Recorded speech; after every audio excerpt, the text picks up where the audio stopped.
In today's video, I'm going to teach you how to send contacts on WhatsApp Web.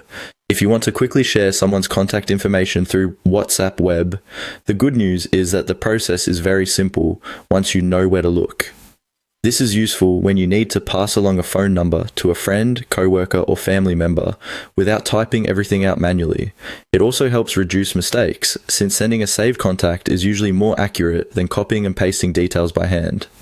To begin, open WhatsApp Web and go into the chat where you want to send the contact. This can be an individual conversation or a group chat, depending on who needs the information. Before you continue, make sure you're in the correct chat so the contact gets sent to the right person or group. Once you're inside the conversation, look below the message box area and click on the plus sign. This button is used to open sharing options, so if you've ever attached files, photos, or other items in WhatsApp Web, this is the same general place you'll use. Clicking the plus sign will bring up a menu with different things you can send through the chat. From that menu, click on Contacts. This tells WhatsApp Web that you want to share a saved contact rather than a file